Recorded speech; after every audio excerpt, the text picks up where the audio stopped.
Bears fans, I think it's time to have a Ryan Poles conversation. Things have not gone well. It's year 3. This team's regressed. Should he be the guy moving forward? We dive into it next here on Chicago Bears Now.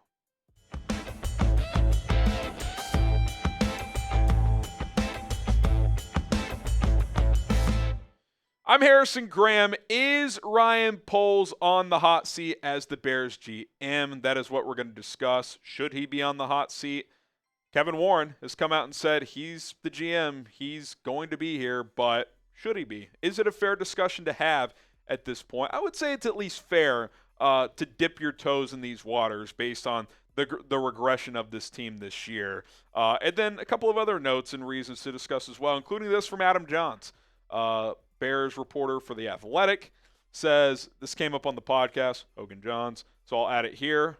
Matt Eberflus got a 5-year contract. Ryan Poles has a 4-year deal, which that's silly to begin with. Why did they not have the same length contract? But that's a different story. The Bears signed Ryan Pace to an extension before he started his head coach that ended up with Matt Nagy. To my knowledge, Poles has not been extended yet. So that tells me a few things. One, have they fully committed to him yet, even though Kevin Warren says they have? But then these two options, I think, are pretty clear ones. Because if he has a 4-year deal, if that's accurate reporting from Johns, which I assume is, that means he's entering a contract year this year. I don't think you can have him be a lame duck GM. I think you have two options. One, you extend him for either 3 or 4 years, and then you give the head coach that you hire a 4 or 5-year deal to line up with Poles' contract, because 1 plus 3 or 4 for Poles would be 4 or 5-year deal, and then you either do a 4 or 5-year deal with the new head coach based on what Poles' contract is. Or 2, you fire Poles and you bring him a new GM to align with the new head coach. I think it's that simple. You cannot go into a season with the lame duck GM. Why? First of all, you're probably going to narrow your head coaching search because they're going to be like, hey, what's the deal with Poles? What's his contract? Yeah, he's got 1 more year left. I'm not interested, because a head coach doesn't want to enter a situation, GM on a 1-year deal, and then a year from now, for whatever reason, they don't want to extend Poles, they let him go. Then it's a whole new GM, whole new relationship you have to build. Coaches don't like that. They don't want that. So it's those two options. You either extend him or you fire him. It really is that simple. You guys make the call. Should the Bears fire Ryan Poles? Type F for fire him or type K for keep him. I don't think you can do option 3, which is just let him play the 4th year of his contract. If he had 2 years left, if it was a 5-year deal like it was with the Eberflus, slightly different story. I don't think you can do it with the way you've got it structured right now. I thought Ben Devine had an interesting note on Twitter. These are 4 quotes from Ryan Poles' introductory press conference. Number 1, our philosophy will be building this team through the trenches. Trenches not built. Fair to say. I mean, they've made some investment there. Trenches have a long way to go. Number 2, we will focus on building a winning culture. You have not won. You're 14-33 with this team as a GM. Number 3, I believe in Matt Eberflus. He's the right coach for this team. You had to fire him in year 3. Probably should have fired him after year 2.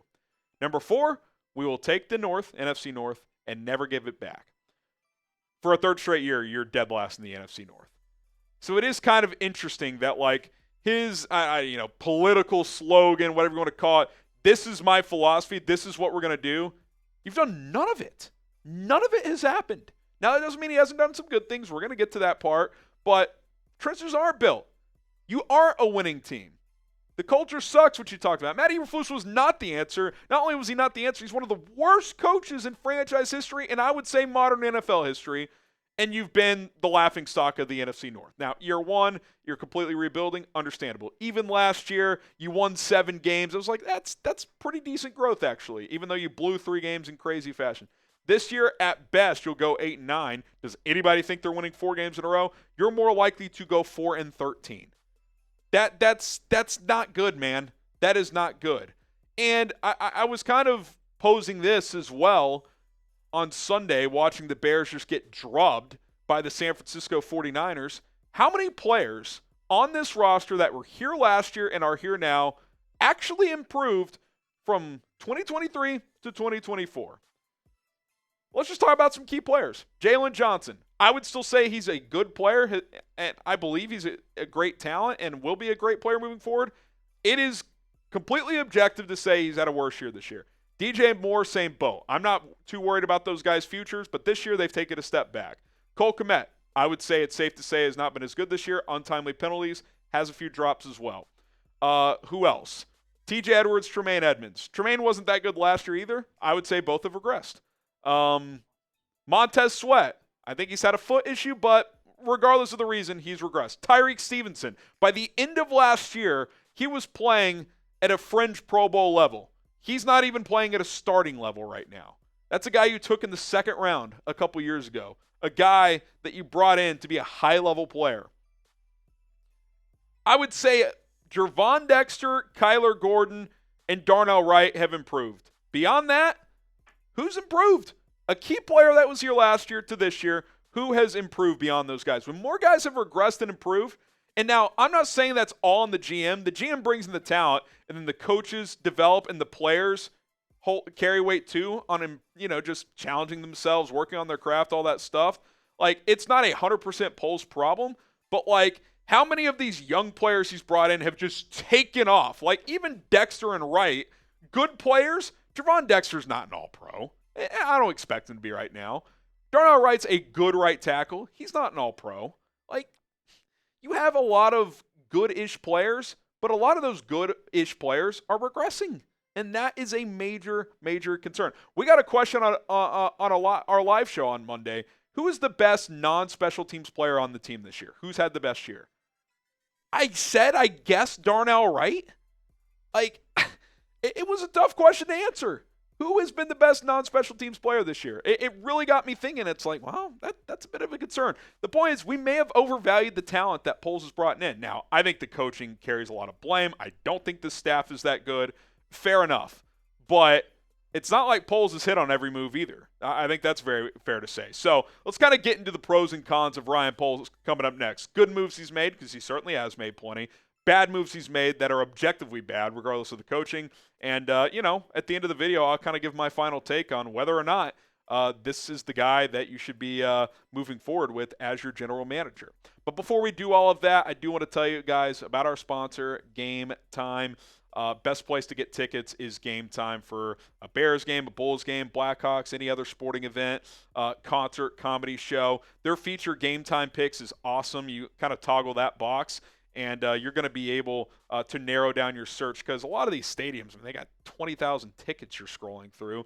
Well, with Game Time picks, it'll kind of show you different price points at the venue. Kind of, here's third level, here's 50-yard line, here's second level, corner of the end zone, whatever the case may be. And you're like, okay, that's in my price range. That's not very easy to kind of narrow down your search. And then you, when you settle on your price range, you can kind of scroll through the tickets in that range. Say, okay, this is the view from the seat that I'm looking for, which they have for you. You can see all the vantage points. Sometimes they offer super deals on Prize Picks, which you'll get a discounted price on certain tickets, best bang for your buck. Last-minute tickets, lowest prices guaranteed. Good example of that. My buddy went to the Big 12 championship game. Actually, producer Jack, you guys know him well. He bought tickets a week out in advance for $100. By the time game day got there, those same tickets in that section were like $48. So sometimes you wait till the very end and you get the best price available. So here's what you need to do. Create an account today. Use code ChatSports. Get $20 off your first purchase only. Terms apply. What time is it? It's game time. Use code ChatSports. $20 off. Okay, Poles' good moves. He did a good job cleaning up the Bears cap situation when he first got here. A lot of bad contracts. He cut some guys. He traded some guys. You could argue maybe Roquan Smith should have been traded. We'll get into that in a second. But he did a good job. He invested a bad cap situation. Ryan Pace had a lot of bad contracts, trying to keep that window open from 2018, still in 2021, when a lot of those players were over the hill. Ryan Poles cleaned that up. Number two, the trade with the Carolina Panthers. Look, we'll see how it ultimately ages, but I think at minimum it was a good trade. Has a chance to be an awesome trade. We'll see how it plays out. But the trade resulted in DJ Moore, who's been a good player, not as good this year, good player though. Darnell Wright, good player, I'd say he's ascending. Tyreek Stevenson, we'll see. Obviously this year has not been ideal. Caleb Williams, who I'm a big believer in. And you still have a second-round pick next year. I think even on the worst end, that was still a good trade. Now, will it be as awesome as we thought it could have been at the time? Who knows? That remains to be seen. But I think it's fair to say that was a good trade by Ryan Poles. Do you want more Bears content? Are you looking for more Chicago Bears videos to keep you entertained, even though things are just dicey right now? Well, we're here. Good news, bad news, troubling news, awesome news, every single day, reacting to the top storylines out there. So hit that subscribe button, turn on notifications. We are the channel for you. Number 3, he did draft Caleb Williams, and I know there's still a small percentage of the fan base who does not think this was a good move, but I think even with the ups and downs, with the chaos of the franchise, he's still done some good things. I mean, these are not bad numbers at all, and it's not all about the numbers, but this is a guy who's proven when the game's on the line, he can deliver and give you a chance to win. Obviously, circumstances, coach, whatever the case may be, has let you down in some of those late game situations, getting a field goal block, all that stuff, but he's shown that he can be a high-level player with the game on the line. Now, you need more consistency. He's got to start these games out better. But I firmly believe drafting Caleb and trading Justin Fields was the right move. I just do. He's a much better and polished passer as a rookie than Justin ever was. You see the high-level plays. It's inconsistent. It's not fully there. It's going to take some time. But I do think that was the right move. Now, kind of lucked into that pick from Carolina, no doubt about it, but I still think executing that move was the right one. Montez Sweat trade. Again, kind of like DJ, having a down year, but that was a good move.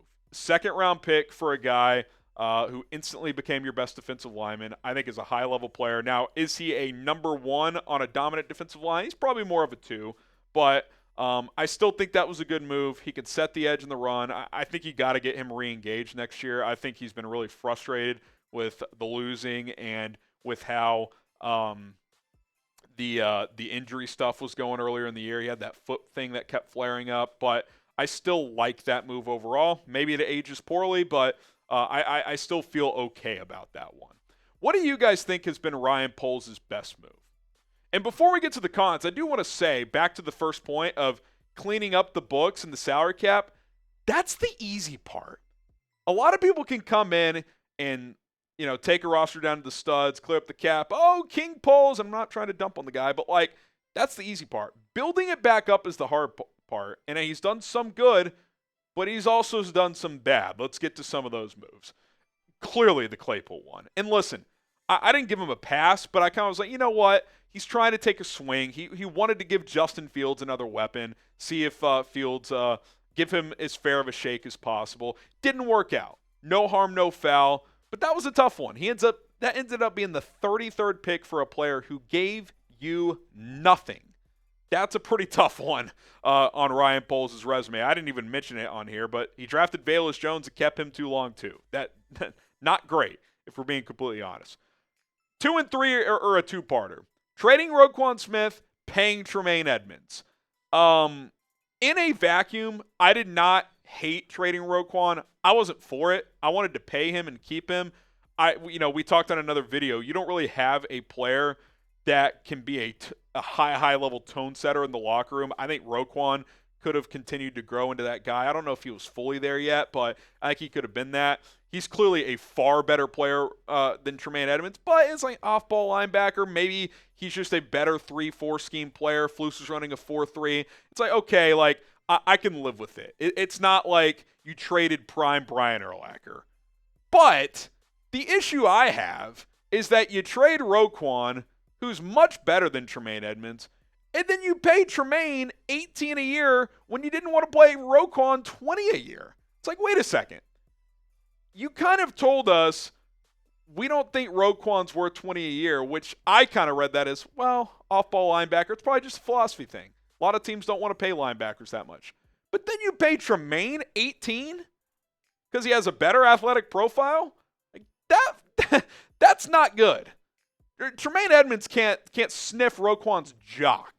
It is not even close between those two players. So that was a pretty egregious, I have no problem paying Roquan if you want to use that money for, trenches help. No, we're going to pay half the player 90% of the contract. That was just a bad move, period, point blank. Okay, number 4. Just not enough resources to the offensive line. And quite frankly, the defensive line too, but I'm more focused about the offensive line because Justin Fields didn't play behind a good enough offensive line. Caleb Williams is not playing behind a good enough offensive line right now. You've made two notable splashes. And Nate Davis, good player in Tennessee, but it's not like you signed a top 10 guard. Now, is it Ryan Poles' fault that Nate Davis decided I don't like football anymore? I don't know, but he did have a bit of a reputation in Tennessee that he did not like to practice, and there was early chatter that Vrabel hated him. That should have been a red flag, and if they didn't know that, they didn't do enough homework. Darnell Wright's been pretty good. You took him number 10 overall, but that's it. Every other offensive line move has been like day 3 of the draft, except for Kron Amagaji in the 3rd round, who's given you nothing. He's been hurt most of his rookie year. Or it's been like patchwork pieces. Lucas Patrick, Ryan Bates, Matt Pryor, Braxton Jones in the 5th round was a good value pick, but he's not a star. Like, he's a serviceable left tackle, but that's kind of it. Tevin Jenkins, who's been arguably the best offensive lineman when healthy, you didn't draft Tevin, right? Just not enough investment there. Not enough investment on the offensive line for the last quarterback or for the quarterback you currently have. So you've got that. And then perhaps the most important, and again, we don't know everything about it. How much was he shifted toward Eberflus? How much did the agent play a role? Yada, yada, yada. We've heard all the angles. I think at minimum, he really liked Matt Eberflus, and he thought he could be the guy. For how long, that's unclear. But it's pretty clear he was overly loyal to Matt Eberflus. And I think you got to toe that line in this industry. You want to have your guys' backs. You want the GM head coach combination to really believe in each other. All the good teams right now, they have that. But you have to establish a winning culture to really have that gel. You can't be like, yo, Flus is my guy, and 2.5 years in, you've got a 14-30 record, and still be like, yo, Flus is my guy. Like, I don't know, man. Maybe you may like the guy, but he's not our guy, if that makes sense. He's not the answer for this franchise. So to bring him back for 24 was insane. Again, I don't know if Poles wanted him out or not. We've heard angles that he did. We've heard angles that he didn't. Who knows what's true at this point? Somewhere in the middle is probably the case. I think he was at least open-minded to bringing him back. I know when they held that presser after firing Getsy and with Flus up there, he was like, Matt's my guy. I believe in him. So I guess he could have been blowing smoke up our ass, but I think it's fair to say that Ryan Poles really liked Matt Eberflus, and I get it. You like the guy, you believe in him, you like some of his characteristics. Bottom line is the guy's a loser. I mean, as a head coach, I don't know what to tell you, and it was pretty clear 2 seasons in, but he did not seem to think that was the case, and we saw how that played out this year before he got fired. So you add it all up. What say you? Especially when you consider his contract situation and the fact that you want to get the best head coach possible, and you may not be able to do that with the lame duck GM. Would you fire him, or would you keep him and extend him? Because, again, I think that's what you're going to have to do if you do keep him. Look, I like Ryan Poles. I still think he's built the roster at least decently well. The tear down was executed much better than the build-up has been up to this point, but I still think there's been good moves. I'm kind of at this point where it's like, I'm cool either way. I'm not going to go out of my way saying, you have to keep this guy. But I'm also not going to say, you have to fire him, no choice. Because I do think he's done pretty well. I do think there are characteristics about him as a GM that I like. He has a good balance of not mortgaging the future, but also being, timely aggressive with some of the trades he's made. But the bottom line is this team hasn't won enough. And, that has to fall on the GM, too. It can't just be on the coach. So I'm indifferent. If I woke up tomorrow and they fired him, I'd be like, that sucks, but I'm not going to lose sleep over it. If I woke up tomorrow and there was an extension and he was going to be a focal point in choosing the new head coach, I'd be like, I'm cool with that, too. So that's where I'm at. You guys let me know where you're at in the comment section below. My name is Harrison Graham. Our Bears content ain't going anywhere. Sometimes we agree, sometimes we disagree. That's the beauty of this channel. We're going to continue to keep rocking and rolling here on Chicago Bears Now.